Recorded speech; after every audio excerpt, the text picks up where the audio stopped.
Have a good day viewers. আজকে যেহেতু শুক্রবার, তাই সকাল সকাল বেরিয়ে গেলাম বাজার করতে। শুক্রবারে একটু লেট করে ওঠা হয় বিদায় বাসায় আর নাস্তাটা বানানো হয় না।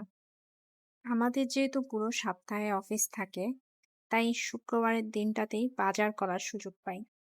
প্রতিদিন আমরা যেই হোটেলটাতে নাস্তা করি সেটা আমাদের বাসার কাছে। তবে আজকে একটা নতুন জায়গায় গিয়েছি। এই হোটেলের নামটা যদিও আমার মনে নেই, কিন্তু এই হোটেলের খাবার-দাবার মোটামুটি ভালোই আছে। প্রথমবার আমি আর প্রিয়ম এখানে এসেছিলাম খাসির পায়া খিচুড়ি খেতে। খিচুড়িটা মোটামুটি ভালোই ছিল। আজকে যে খাবার অর্ডার করেছিলাম তাতে ছিল নান, ডাল ভাজি আর চিকেন স্যুপ। চিকেন স্যুপটা থেকে ডাল ভাজি ভালো লেগেছিল। তবে প্রিয়মের কেন জানি চিকেন স্যুপটা খুব ভালো লেগেছে। খাওয়া দাওয়া শেষ করে বাজার করে বাসায় চলে এলাম। আজকে নতুন একটা জিনিস বাজার থেকে কিনে আনলাম। আচ্ছা, এটা কোন কচু আপনারা কি কেউ বলতে পারবেন? কারো যদি জানা থাকে কমেন্ট করে জানাবেন। আজকে বাজার থেকে কচু আর লইট্টা মাছ কিনে এনেছিলাম। লইট্টা মাছগুলো খুব ফ্রেশ ছিল। চিটাঙে থাকলে একেবারে তাজা তাজা লইট্টা মাছ খাওয়া যায়। তবে ঢাকায় তেমন একটা ফ্রেশ লইট্টা মাছ পাওয়া যায় না। আননোন কোনো সবজি কিংবা মাছ প্রিয়ম কখনোই কিনতে দেয় না। কচুটা যখন কিনছিলাম প্রিয়ম কিছুতেই এটা কিনতে দিবে না। আমি রীতিমতো জোর করেই কচুটা কিনেছি। যদিও আমি কখনো কচু রান্না করিনি, এইবারই ফার্স্ট টাইম, তাই একটু ভয় হচ্ছিল যদি গলা ধরে প্রিয়মার জীবন নিয়েও এটা আমায় কিনতে দিবে না।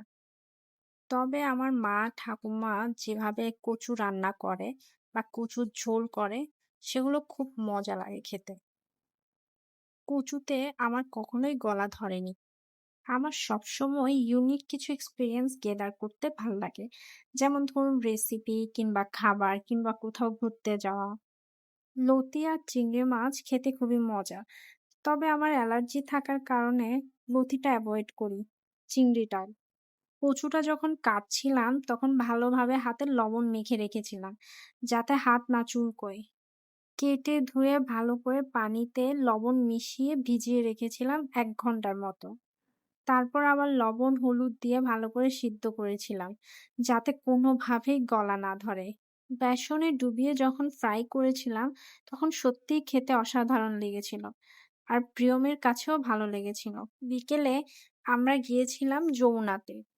প্রিয়ম চাইছিল তার মোবাইলটা সেল করে নতুন কোনো ভালো মডেলের ক্যামেরা ফোন নেবে। শুক্রবার হওয়াতে যমুনাতে খুব মানুষের ভিড় ছিল। এরপর আমরা ঘুরতে ঘুরতে উপরে চলে গেলাম ফুড কোর্টে।